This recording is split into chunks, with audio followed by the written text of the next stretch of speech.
Every year, I watch very capable people do the exact same thing. They set really big goals, they have the best of intentions, but they have the same damn habits. From my perspective, that is not ambition, that is delusion. So today, we're back in the saddle, and I'm going to share with you my 5-part framework that I use every year to put a bow on the year prior and to really kickstart the year ahead. Now we're sitting here today, and it's almost the end of the year. And for those of you watching, you are probably still living in 2025. But for me, I start every single year on December 1st. The bad news is it's too late for you to get a jump start on 2026 like I do. But the good news is it's not too late for you to still kick 2026 ass. What I have found through the last 13 years of goal setting, visioning, and being extremely accountable to myself, my word, and what I set out to accomplish is that the main differentiator between those people who say what they want to do and those people who actually do it boils down to one thing. And that one thing is having a crystal clear plan and a crystal clear path for their year ahead. In these next 30 minutes, I'm going to take you through exactly what I do. I'm going to show you exactly how I do it. And I'm going to probably challenge the way that you think or have thought about goals. I'm only sharing with you my perspective, but my perspective is R&D from somebody extremely successful, a master at goal setting. And for me, R&D is ripped off and duplicated. If it works for somebody else, it sure as well heck worked for me. And I'm telling you right now, if this framework, if these 5 steps work for me, a college dropout, a kid who has been counted down and counted out his entire life, there is no doubt in my mind that they will work for you. The first thing you have to do before you start a new year is you have to look back and reflect on all of the amazing things that happened last year. Most people forget all the amazing moments from the year. They go by in a flash and they get to the end of the year and they go, wow, what did I do in the last 12 months? So from my perspective, we have to start with positivity. We have to start with gratitude. And that means we have to look back on all the amazing moments from the year we just had. Most people will do this just from memory, but I'm not smart enough and I don't have a good enough memory to do that. So my hack is go through your camera roll on your iPhone or your Android device. Sit down for 30 minutes and commit to starting January 1st, 2025, and do a slow scroll through the year you just had. Look at the moments, enjoy the memories, and pay attention to how you feel when you're seeing those things. Did you and your family go to Disney? Did you have an amazing experience on vacation? Did you do something incredibly hard, incredibly challenging, and celebrate at the finish line of a 100-mile race or a marathon or a 5K? Did you do a turkey trot with your family? Did everybody come together for the holidays? What did you do to celebrate the kickoff of summer for your children? What did you do to celebrate back to school? What did those back to school photos look like? Sit there for 30 minutes. 30 minutes, that's it. And reflect on the amazing year you just had, so that from the beginning, you are grounded in gratitude and appreciation and praise, respect for you, yourself, and all the amazing shit you've done. I even like to take this a step further, and I'll sit with my journal after I go through my camera roll, and I'll just kind of let the words flow onto the piece of paper. How did last year feel? What were the highlights? What did I enjoy the most? What am I most grateful for? Did I get my health in check? Is my family closer than ever? Did we have an amazing experience that the children will never forget? Just take some time to reflect on it. Put yourself in the mindset of gratitude, in the mindset of appreciation. Most people, I think, are actually sleepwalking through life because they don't spend time reflecting on how truly epic their life is. Even the small, most minutia type things, whether it's the holiday concert your kid just did, where rather than singing, they're sitting on stage and picking their nose the entire time, or that smile and the wave you got on the first day of school, or the big bear hug you got when you came home from a work trip. Those little moments, those are the precious moments that truly matter. And if we don't stop and embrace those moments, they pass us by and we forget about them. And then we lose sight of what truly matters, which is the moments. And if we lose sight of what truly matters, what happens then is we lose our desire and our ambition to do the things we truly desire because we're chasing a false narrative. We don't have a true purpose. So for me, step one, get grounded in gratitude, appreciation, praise for the year you just had. Sit with it, feel it, embrace it, enjoy it. Don't be afraid to reminisce even with others about it. Remember when we blank. I remember this year when I was doing this, I was sitting there talking to Melissa, and she was talking about how we hadn't done a ton of family trips.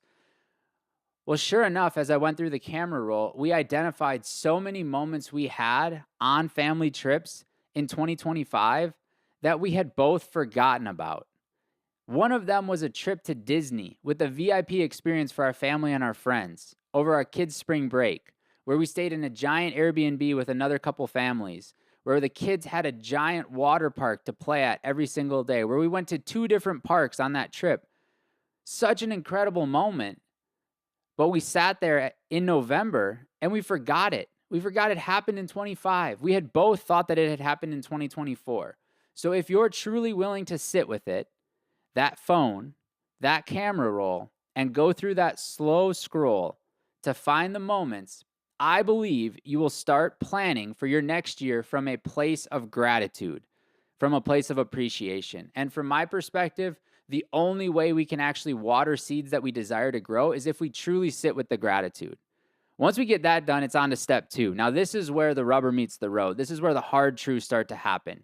You have to sit there and tell the truth on the year you just lived. Great. Step 1 was we looked at all the beautiful moments. That was incredible. That was amazing. But now let's get real. Regardless of all the incredible moments, how did we truly live in 2025? Where did we choose comfort over growth? Where did we choose to accept the status quo? What did we say we wanted to do, but we allowed life to get in the way and we didn't end up doing it? My favorite question to ask is, what did I tolerate in 2025 that my future self will be annoyed by? All of us are tolerating stuff in our lives that we don't truly want, that we don't truly desire, but we're too damn lazy to actually change. For many of us, it's our health. For some of us, it's our job and our profession. For others of us, it's the amount of time we spend on the screens. Some of us, it's the amount of time we spend watching Stranger Things or the Ozarks or Peaky Blinders. We get lost in other people's visions for our life because we're too afraid to sit there with our own thoughts and face ourselves and our integrity of, are we living in alignment with our word and our actions?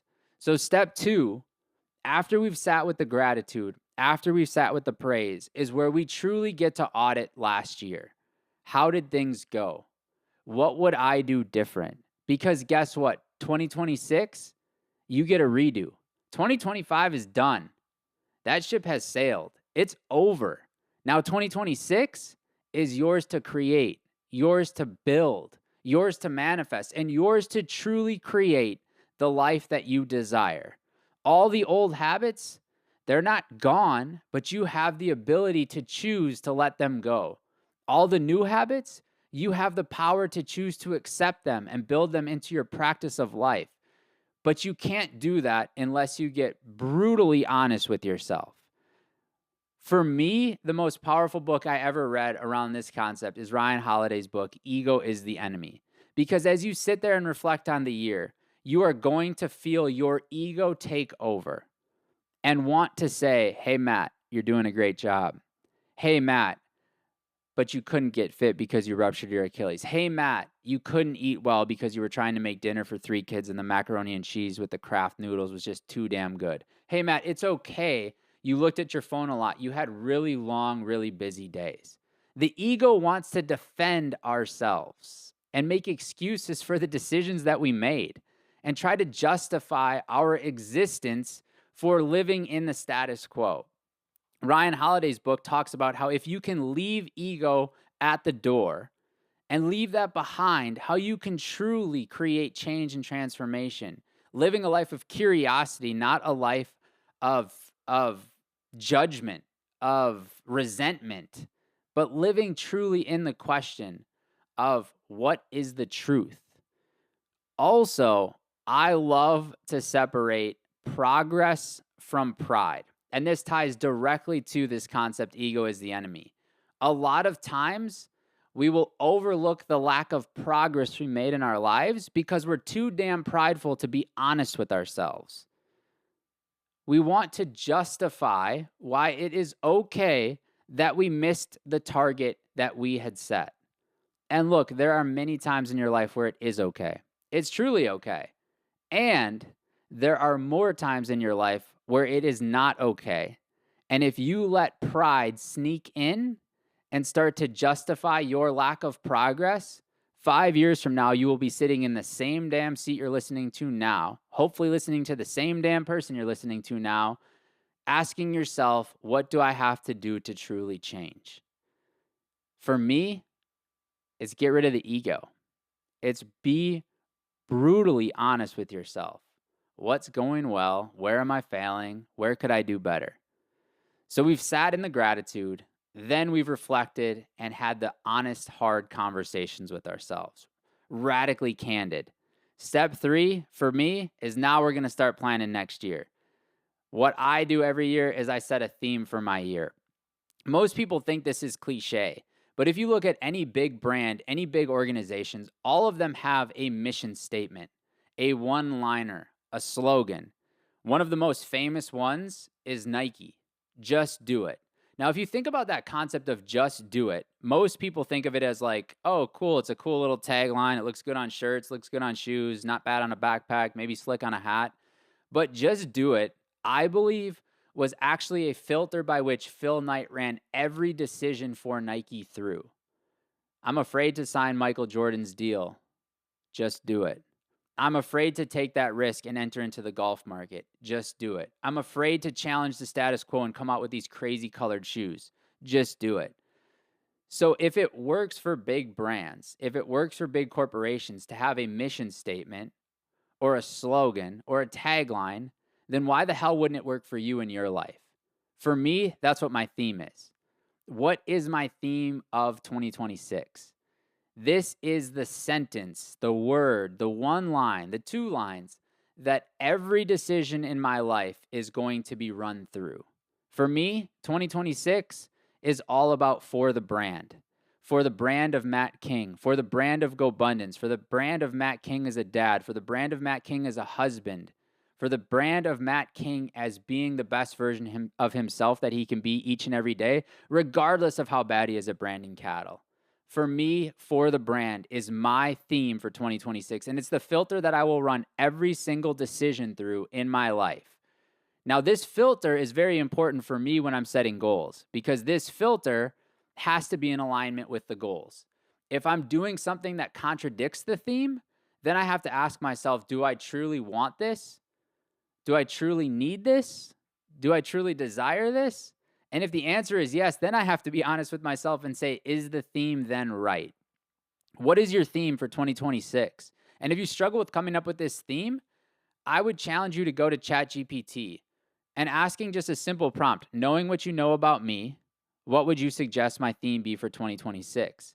Now, I just did this practice just out of curiosity to see what happened. And it didn't say the exact words for the brand, but it gave a very long sentence that talked about my mission, who I stand for, how I live my life, all being about 2026, fully encompassing that, fully accepting that, and fully embracing that for the betterment of the brand of everything I see, everything I do, everything I touch. And so for you, ChatGPT might have a different theme. Maybe it's just say no. Maybe it's commit to the plan. Maybe it's to find a new tribe. Maybe it's to change your environment. Maybe it's to do the same damn thing because you're on the right path. The theme doesn't have to be dramatic. It can just be simple. But the theme, I believe, is the filter that we run every decision through, every goal through, every choice through, every meeting through.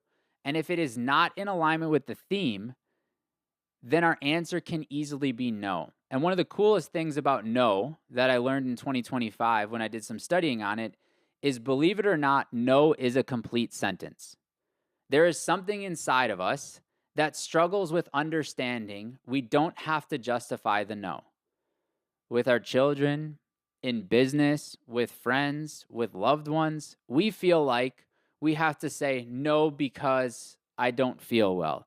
No, because I'm really tired. No, because I'm really busy.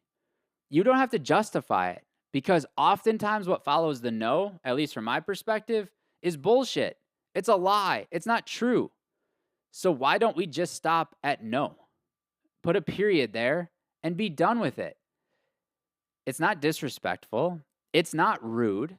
It is direct. It is blunt. And if the person who you say no to has questions, they can follow up and ask, well, why don't you want to come? Why don't you want to do that thing? And then you have the power to choose if you want to respond to that or not. But no is a complete sentence. And for our theme, it is a filter by which everything can be run through. And if it is in alignment with the theme, it's an easy yes. And if it's out of alignment with the theme, from my perspective, it's an easy no, period. Nothing more and nothing less. Now, once we have our theme, this is where I think the fun begins. And I think it's really important that you focus on this one key aspect when you're doing this. There's this concept called the cathedral effect. And what the cathedral effect says is that the higher the ceilings, the less constraints on ourselves, the more creative and free we can think. So when you're doing step number 4, which is all about dreaming for 2026, I would challenge you to look at the environment in which you're dreaming. Are you doing it in your closet because the kids are loud and there's a lot of noise? Or are you doing it in a pasture surrounded by animals? Are you doing it in a big open industrial building where there's no actual ceilings and there's just the air ducts running? Or are you doing it in an office in between meetings with the door closed because you don't want your boss to know that you're miserable and you're trying to plan for 2026? So when you're dreaming about 2026, I would challenge you to find a place with no ceilings or very high ceilings, because the cathedral effect is real. And if we truly want to dream and create for 2026, then we sure as hell better be excited, better be inspired, but better not be limited by what our environment looks like in that moment. The other key to dreaming, eliminate all distractions. Turn your phone off, go away from the family, take a solo weekend, do something where you have zero distractions. Because what I found in my life is that our mind, our body, our spirit, if you will, is really good at finding the easy way out. And when we start dreaming, it sometimes can be scary. It can be scary because we ask ourselves, well, what happens if this doesn't come true? Well, what if people don't like the fact that I want to do that thing? What if people make fun of me? What if my family judges me? What if I'm called a jerk or an asshole? And so all of a sudden we start to get uncomfortable in the dream. And the first thing we do, we pick up our phone. We talk to the kids. We have a conversation with our spouse. So eliminate the distractions. And then take a blank piece of paper. Again, no distractions on a blank piece of paper. No lines, no nothing. Just purely a blank piece of paper and a pen and write. This for me is very important to start with a super open-ended question. Not defined, not limited, not guiding, but like as wide open as we possibly can. So for me, every year, I start off with what has to be true such that 12 months from now, I'll be sitting here saying to myself, damn, that was epic. What has to be true? Not who do I need to become, not what does my body look like, not what does my relationships look like, not where do I live, but what has to be true. And just asking that open-ended question, what has to be true, allows our mind to go down all those different paths. And as things pop into your mind, just start writing. Maybe it's going to start with your health. Maybe it's going to start with your family. Maybe it's going to start with a career change, but just start writing. Don't worry about what it looks like. Don't worry about what it sounds like. Just get it all out on a piece of paper. What we're starting to do is we're starting to engage our reticular activating system to say, this is what I truly want to see in the world. This is what I truly want to discover in the world. Let's get it down on a piece of paper so that our subconscious and our conscious minds can see that and start to become more aware of what we truly want, truly desire. It's almost like you have pencil diarrhea. Like you just keep writing. You just keep going. For some people, this exercise will take 10 minutes. For some people, it'll take 30 minutes. There are some times when I've done this part of my 5-step process that it's taken me an hour to get everything out of my mind and onto the piece of paper. Because as I start to write, I start to dream. And when I start to dream, I start to get more specific. And the more specific I get, the more inspired I get. And again, being in an open environment, there's no boundaries, there's no limits, there's no ceiling. And so the creativity just continues to flow. We have to have a dream. What has to be true such that 12 months from now, I can sit here and say, damn, that was epic. Holy shit, that was amazing. I never thought I would have. I never thought I could have. Again, remove the limitations, remove the boundaries, remove the noise, and just dream. Once we've got the dream, now we got to actually do some work. The fun kind of is over. We've got to actually create a plan. So step number 5 is all about goal setting, which is one of my favorite things to talk about. And it goes back to when I was 23 years old. The first time I truly learned about what goal setting was. We were living in Baltimore, Maryland at the time, and I was working for this guy named Pat Hyben, who became a mentor, a dear friend, and a business partner. And at the time, I was a college dropout, still am to this day. And I was a little lost, a little wandering. I knew kind of the results I wanted from my life, but I didn't understand my life's purpose, my life's mission, or who I truly was at my core. And so I sat a lot of the times in judgment, in resentment, in anger. And one day Pat came to me and he said, hey, tomorrow we're going to go to this class. My friend's in town from Texas, and he's going to teach goal setting. And I remember sitting there, and my first internal thought, my first internal dialogue was, dude, I don't want to go to a class. I already dropped out of college. I have no desire to sit and listen to somebody lecture me about goal setting. I was an athlete growing up at a pretty high level. I know about goals. I know about what it looks like to want to win a state championship. I know what it looks like to want to cut weight for wrestling. Like I don't need somebody to teach me about goals. But for some reason, something inside of me, or maybe it was just the fact that Pat was signing my paycheck, I was like, all right, fuck it, I'll go. And so I remember going to this class that was taught by David Osborne, who another guy has become an amazing mentor, a friend, a business partner, a guy who married my wife and I, like just somebody who has truly changed the trajectory of my life and my family tree. And he started talking about goal setting. And I was sitting there taking notes, trying to pay attention, trying to listen, trying to be aware. And he started talking about the power of goal setting, the power of actually using the subconscious mind to go to work for us in our lives. And I sat there and I heard all that he had accomplished, all that he had achieved, but more importantly, who he had become on the mission and on the journey because of his goals.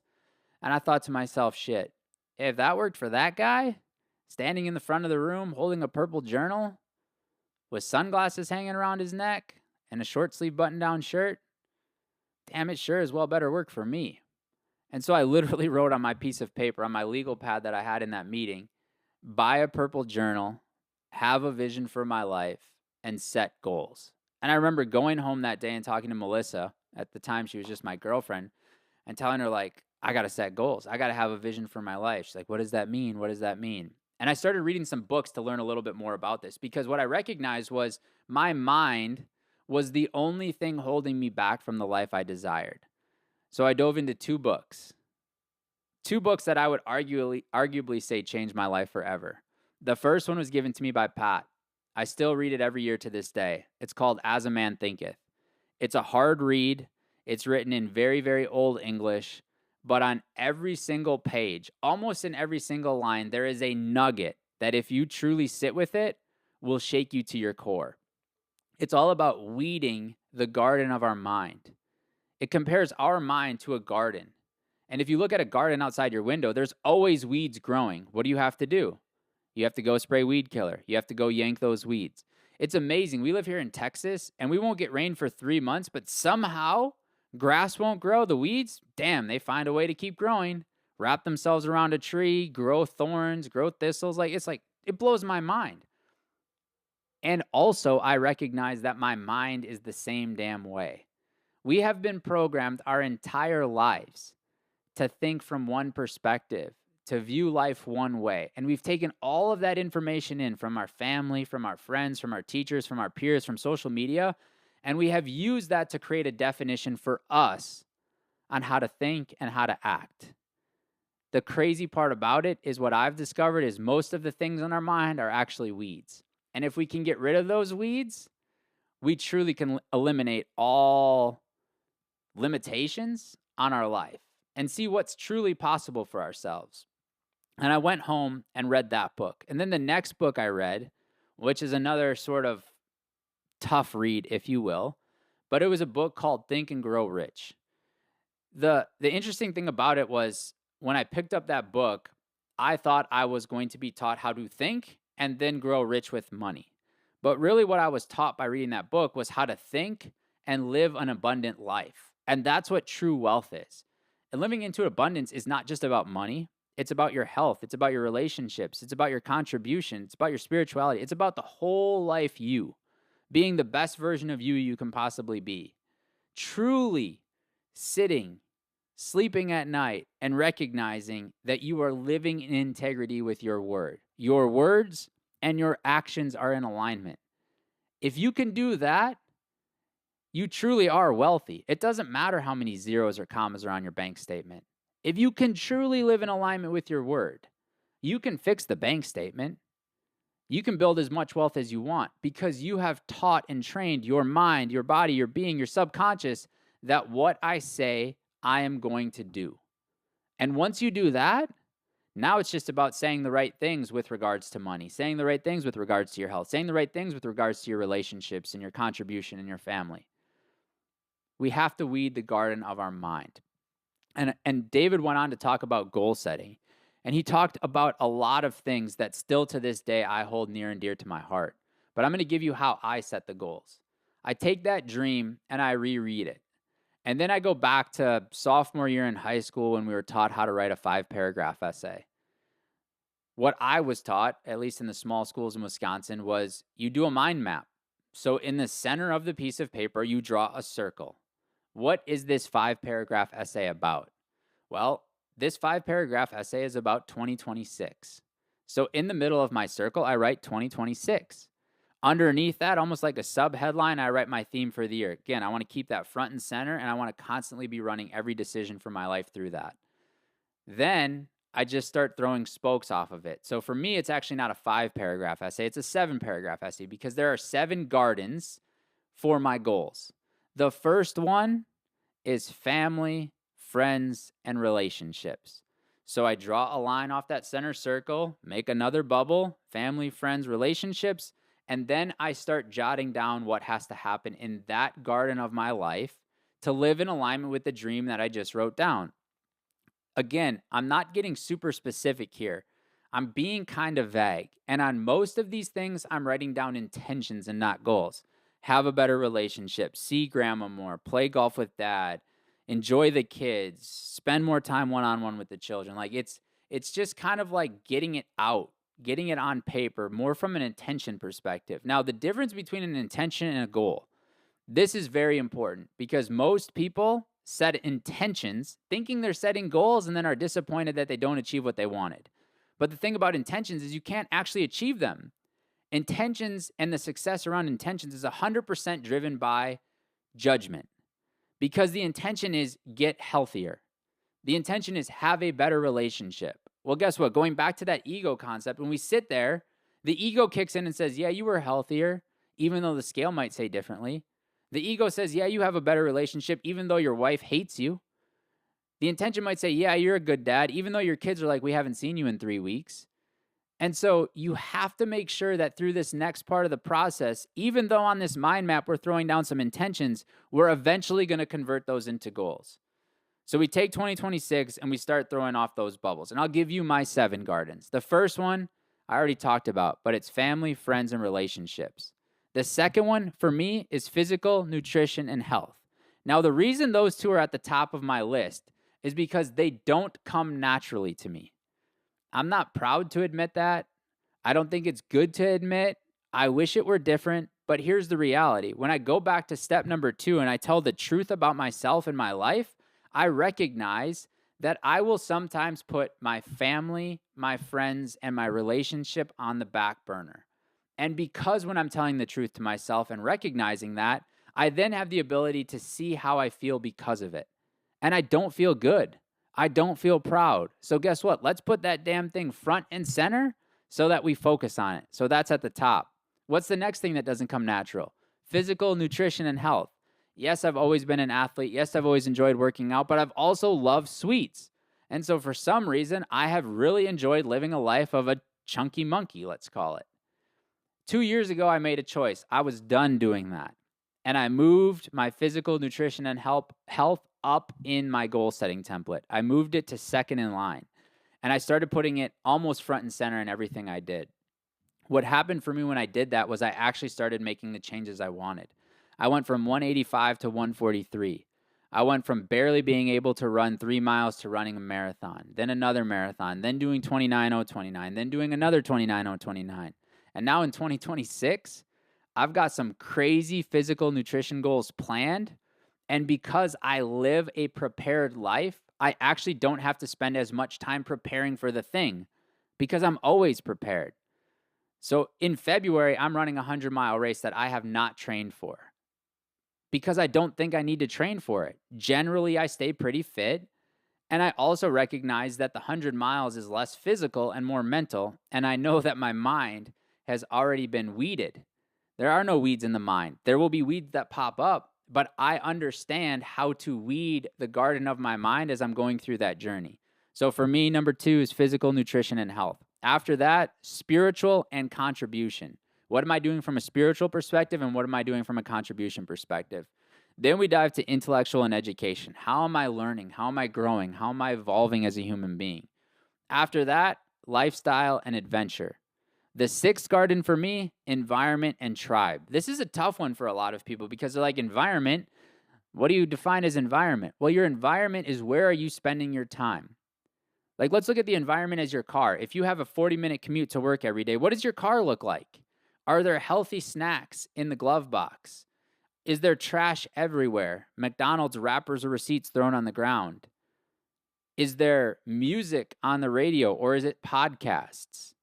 Is your vision on your visor or is it just receipts from McDonald's? What does your environment look like? Because you have the power to actually change that environment. You have the power to actually choose. For a lot of people, if you go into their snack pantry, what you're going to see, and you'll see the same thing in ours because we got kids, you'll see chips, you'll see candy bars, you'll see cookies, you'll see junk. Well, guess what? That environment is actually nurturing your outcomes with regards to your physical, your nutrition, and your health. So we've got to change our environment. And then we look at our tribe. What is your tribe? Your tribe is the people you spend the most time with outside of your friends, your family, and your loved ones. Even your friends, I would say, can fall into tribe. But your tribe is who are you surrounded by? Because at the end of the day, we are the sum of the 5 people we spend the most time with. Whether you want to believe that to be true or not to be true, I'm telling you the studies are there, the research is there, the data is there, my life is living proof of it. So who are we spending time with? And if we don't like that, we got to change our tribe. Are we going to get an accountability group? Are we going to start going to men's group at church? Are we going to join the family ministries? Like, what are we going to do to improve our tribe? And then the last one, which is the one that comes most natural to me, is personal financial goals. So that's at the bottom of the list. That's what do I want to do from a financial perspective this year? Once I create that mind map and I throw some intentions, just some like thoughts underneath each of those categories, and I feel like that is all in alignment with the dream I had for 2026, then I go back and I refine that. And I say, okay, cool. How can we take my goal setting template, very similar to David Osborne's goal setting template, very similar to Pat Hyben's goal setting template, very similar to the goal setting template that all of the GoBundance members use. And how do I take those intentions and boil them down into goals? For me, the best way to do that is to put a number by everything. Now, on my goals, there are still a couple intentions. And my challenge to you would be when you're setting goals for 2026, try to be about 85% goals and about 15% intentions. If you're 90% goals, 10% intentions, that's great. If you're 95.5, that's great. If you're 100.0, that's great. But try not to have more than 15% of your goals be intentions. Because again, intentions are not able to be tracked. They're not able to be measured. And so how can we truly understand if we're making progress and achieving what we said we wanted to do? So we take those intentions and we get them onto our goal setting sheet. The get healthier looks like 313 workouts. The have a better relationships looks like 15 date nights, 3 overnight date nights, and 1 international trip with just Melissa. The have a better relationship with dad looks like 9 rounds of golf. The see grandma more time means take grandma to lunch 3 times by myself. All of them are specific. Now, a lot of people will have the tendency to hear this and go, okay, cool. I pray every day, so pray 365 times. 365 times of prayer is great, but what's not great is pray 365 days. And this is going to piss some people off when they hear this, especially the very big spiritual ones. But there is going to be a day in 2026 where you forget to pray. Not because you didn't want to, not because you didn't intend to, but because life just got busy and you forgot to. And if on our goals we have pray 365 days and we miss one, by definition, we have failed for the entire year. And once our subconscious mind sees that, that's when the bad habits start to compound. That's where the 1 missed day turns to 2, and the 2 turns to 3, and the 3 turns to 5, and the 5 turns to 9. And before you know it, you're sitting there on June 1st going like, I'm never going to do this again this year. I'll revisit it January 1st. That's right around the corner. So you have to make sure you set yourself up for success. David Osborne talked about you have to leave oil in the system. Why is there oil in an engine of a car? There's oil in an engine of a car so that there is something between the gears that can allow things to move slightly but still function properly. So put some oil in your life. If you want to work out every day, that's an incredible intention. But I guarantee you will miss a day. So put on there 350 workouts. And if you end up missing 15 days and it's December 1st and you follow the normal calendar like normal humans, not like me, you can do some 2-a-days in December and still hit that number. You have some space for life to happen and for you still to achieve what you desire. Now, why is this important? What I have found is that this goal setting template is the number one way to train your subconscious mind. So it is crucial for you to achieve what you put down on that piece of paper. Not required, but crucial. So we want to set ourselves up for success. And if you haven't set goals before, now is the time to start. But don't try to go like, I want to run a marathon, but I haven't ever run a 5K and set the goal to run a marathon. Set yourself up for success. Build this muscle. Build this momentum of your life. And David and I are going to talk about this in the book we're coming out with called More Momentum. Like, you have the power to actually choose and create the momentum in your life. So why not do it? If you haven't worked out at all in 2025, leave that in 2025. No judgment, no resentment, no anger, just acknowledgement, recognition, and truth. I didn't work out in 2025. I don't like that. That doesn't feel good. So how many times are you going to work out in 2026? Well, if you worked out 0 in 2025 and there's 52 weeks in a year in 2026, my challenge to you would be 50 workouts. Now, somebody listening to this might go, well, that's still weak. Well, shit, that's 50 times what you did in 2025. How is that weak? And it's not even once a week. You're giving yourself the ability to skip 2 weeks when you're in Cabo or in Mexico or on spring break. You're giving yourself the ability to miss 3 weeks and then 1 week do 2 workouts. Set yourself up for success. Build some momentum, because nothing will stop you faster on the path towards living the life you desire than setting goals that aren't achievable for your current habits or your current state or your current mindset or that current garden of your mind. So set yourself up for success in each of these gardens. If in 2025 you had 3 goals total, my challenge to you would be for 2025, can you have 1 goal in each of those 7 gardens? If in 2025 you had no goals, my challenge to you would be find the 3 most important gardens for you to move your needle forward towards the dream you like and just have 1 goal for 3 of them. 3 goals. 3 goals for 2026. Write them on your damn mirror in lipstick. Look at them every day when you brush your teeth. Put tally marks next to it every single time you achieve it. Get that little hit of dopamine. Remind the subconscious, this is where we're going. This is what we want to do. This is what we want to achieve. Have goals for your life. Because if you don't have a vision for your life, If you don't have goals for your life, the first person you meet every day will give you theirs. And most often, the first person we meet every day is through our phones. And even more shockingly, the first person we meet every day is in some sort of an ad. And so what I'm telling you is, if you don't have goals for your life, and if you don't have a vision for your life, that Candy Crush game with the pop-up notifications has a vision for you. And it will suck you in and keep you there. And once it takes all your money from buying the extra little coin things or whatever they do in Candy Crush, it will spit you out and go find the next victim. So have goals for your life. Have a plan for your life. And recognize that 5 years from now, you will be a totally different human in all of the best ways.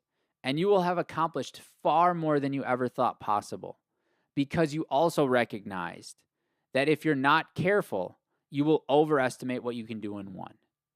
Set yourself up for success. Build some momentum. Build some confidence, because with confidence will come competence. And once we're confident and competent around goal setting, and our subconscious mind understands that what we write on that damn piece of paper we're going to achieve, then you can start having some fun. Then you can start putting some stretch goals in it.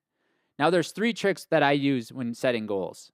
The first one, you have to review your goals a certain number of times every year. If last year you didn't have goals, can you review your goals 12 times? I just gave you one goal. Review your goals 12 times. If you reviewed your goals 12 times, can you do 50? If you did 50, can you do 70? That's trick number 1. Trick number 2, find what Cassidy Phillips, an incredible entrepreneur and a friend of mine, calls your spirit drivers, and make that a goal. Find something in 2026 that inspires you, that excites you, that brings you a ton of joy, and put it on your goals. Maybe it's play Augusta. Probably not achievable for most. But hey, if you have a way to do it, put it on there. Maybe it's play golf with your dad. Maybe it's go on a family vacation. Maybe it's take that trip to Mexico. Maybe it's just get a damn passport because you don't have a passport. Maybe it's a girls' weekend. Maybe it's buy a longhorn. Maybe it's buy a zebra. Maybe it's buy a giraffe. Whatever it is, find a spirit driver and set that as one of your goals. Because what that will do is it will remind your body and your subconscious that when life gets hard, there are rewards on the other side. It's no different than when we have kids and we say, if you're in the happy plate club or the clean plate club, you can have dessert. Dessert is the spirit driver to eat the green beans that maybe the kid doesn't want to eat, or to eat the watermelon that they maybe say they don't like. Do the same for yourself. Have a spirit driver. And number three is do something every year that scares the living shit out of you. For me, in 2026, I'm doing 2 things that scare the living shit out of me. One of them I can talk about, and one of them you're going to hear about very soon. The one I can talk about, in February, I'm running a 100-mile race without training. It scares the living shit out of me, especially after watching Stranger Things, to run through the woods of some state park in Texas in the middle of the frickin' night because I have 32 hours to complete 100 miles. Most likely, I'm going to have to stay up the entire time to make sure that I actually get it done. I'll probably average 15-minute miles, which means it will probably take me somewhere around 25, 26-ish hours to get it done.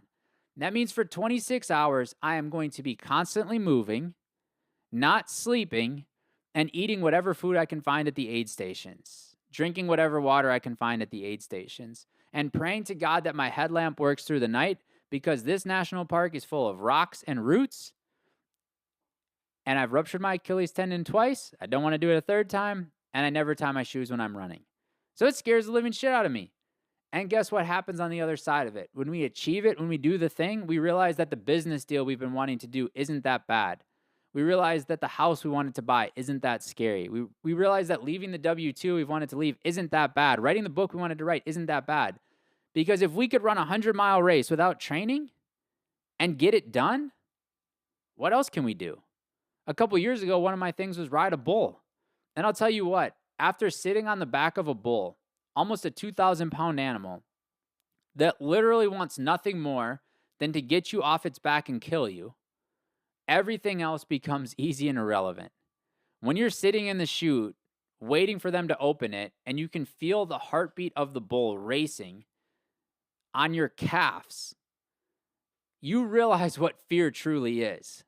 And so then what happens when you go to submit an LOI on a deal you want to buy, or you go to buy an asset, or you go to negotiate a business deal, or you go to have a hard conversation with your kids or your wife or your boss? It's not nearly as scary. Because if you could ride a bull that wanted to kill you, well, your boss isn't that scary.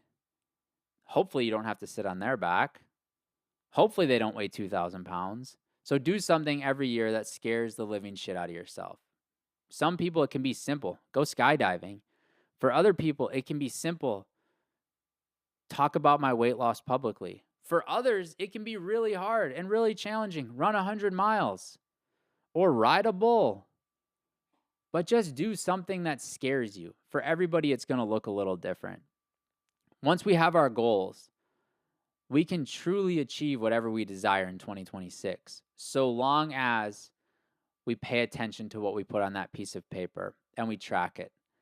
So for me, I print it off. I go back to arts and crafts class from kindergarten. I take a scissors. I cut out my goals. I take a glue stick, although I like to use rubber cement because it doesn't fold as much or wrinkle as much. But take glue, paste glue on the back of that piece of paper, and slap it into the back of a journal. And take that journal with you everywhere you go. When you're bored, don't look at TikTok. Look at your goals. When you're tired and defeated, don't look at your phone, look at your goals. Remind yourself of your theme for the year. Remind yourself of the dream you had for the year. And then actually track what you're doing. Every time you work out, put a tally mark next to your workouts. Every time you go on date night, put a tally mark next to your date nights. Actually work with, play with, engage with your goals. Because if you do that, you will recognize the little hit of dopamine you get every time you check something off. And that little dopamine hit will build more momentum in your life. And that momentum will translate to actual results that you can see, feel, and touch. And what that will mean is you can actually start living the dream you had for 2026. Most people, myself included, at some point throughout the year will lose momentum. Motivation will leave. They'll feel drained. They'll feel tired. They'll feel defeated. Life will kick them in the teeth. Life will try to keep them down because they're already knocked down. The thing to recognize is the only difference between a rut and a grave is how long you choose to stay there. If it's been 2 weeks since you've engaged with your goals, don't make it 3. And don't judge yourself for not looking at it for 2 weeks. Give yourself some space and give yourself some grace. Pick up the journal and start looking at your goals. If it's been a month, space, grace, pick up the journal, look at your goals. If it's been 2 months, space, grace, pick up the journal, look at your goals. And one thing David Osborne taught me is there's only 2 reasons we don't achieve the goals we put on that piece of paper. The first one, and God, I hope this doesn't come true for you or for me, is we die. We no longer have an opportunity to achieve those goals. The second one, we change our mind. There's a lot of times where you're going to set goals leading up to January 1st, if that's your year, that come August 1st no longer align with you. Like, let's use this idea of running a marathon. Maybe you've always had a goal of running a marathon and you're 40 and you've put it off forever, but you're like, damn, I listened to this. This year is my year. I'm going to run a marathon. And you start training and you get tendonitis in your Achilles tendon, and then your calf gets strained. You might have to change your mind that 2026 is not the year of the marathon. That's okay. You just take white out, you cross off run a marathon, and you put something in its place. But what's not okay is to change your mind because it was hard, or to change your mind because it's going to require too much effort or too much energy. You don't change your mind because of that. You change your mind because your body or your environment or your mind is not allowing you to actually do that where it will bring you joy. Most importantly, where it will get you closer to the vision you have for your life. And maybe even the most important, it is no longer in alignment with the theme you have for your year. So regardless of what 2025 looked like, regardless of what 2024 looked like, I believe that you don't have to be a stat in 2026. You don't have to be the person that falls off the New Year's resolution bandwagon. You don't have to be the person that is incredibly capable to do epic shit, but allows your old habits to get in the way to not achieving them. And instead of living a life of ambition or inspiration, you're living a life of delusion. I truly think that every single person, myself included, is only 1 year away from living a life they only once dreamed of. 1 year, 12 months, 365 days, 365 nights you put your head on a pillow. Anybody can commit to something for 365 days if they want it bad enough. And if you're truly 1 year away from living a life you only once dreamed of, then why the hell wouldn't you do it? Because what I've recognized is somebody's going to live an epic life. Somebody's going to live an abundant life. Somebody's going to have it all, whatever their definition of all is. So why the hell wouldn't it be you? Regardless of where you're at, regardless of what you're doing, regardless of where you came from, I truly think these 5 steps can change your life. And I'm not saying it in some poetic guru way. I truly believe that because these 5 steps have changed my life. And if they can change my life to allow me to live a life that I would identify as the diary of a college dropout, they sure as hell are going to work for you. I'm not the biggest, I'm not the brightest, I'm not the most intelligent, but these 5 steps, these simple 5 steps have truly changed my life. They've changed my family's life. They've changed my friend's life. If it works for us, it's going to work for you. Don't skip these steps. Don't jump to the goals because that sounds exciting. Don't brush over the truth in step number 2. Don't skip the reflection because you already live a life of gratitude. Commit to these 5 steps. You can do them all in one day. Probably would take you 3 hours, max. All of us have 3 hours. I know I sure as well have 3 hours. I just watched over 3 hours of Stranger Things. Damn, I could have watched 3 more hours of it. We all have the ability to find time for ourselves and actually build the life we want on a piece of paper and then live it into existence day in and day out through our goals, through our habits, and through our actions. I'm telling y'all, goals, having a vision, dreaming, getting clear on where you've come from, why, celebrating where you've been will change your life. And if you're listening to this and you're like, man, I really want that goal setting template, just drop me a DM on Instagram at mattking.atx. I'll send you the exact template I used. If you need help with a goal, just drop me a DM on Instagram. I'll give you my thoughts and my perspectives. If you need help reframing an intention into a goal, just shoot me a message. I'm here to help. I'm here to serve. Not because I know it all, not because I'm some master, but because I have been practicing this for 13 years. And so I might have a little bit more experience around some of this than you do. So why not use me? Why not take advantage of me? Take advantage of that experience. The other thing I'll tell you is I dare you to share this with a friend who has been stuck, who has complained, and who you're annoyed by. Yeah, that sounds mean. But we all got that friend. Every time we see them, they got the same damn excuses, the same damn complaints. And at some point in the conversation, we start to get annoyed of like, yeah, I've heard this story 4 times, 5 times, 6 times, 7 times. Share this with them. So at the end of the episode, they can hear that and they can go, damn, that's why they sent it to me. Look, this is my perspective. This is my framework. This is what's worked for me. But I'm telling you, it can work for you too if you really try it. I love the start of a new year. There is nothing better than a blank calendar and a blank slate. I think Steve Jobs said it best when he said we can only connect the dots looking backward. We can never connect the dots looking forward. But what he failed to say is we can choose what dots we're going to connect looking forward.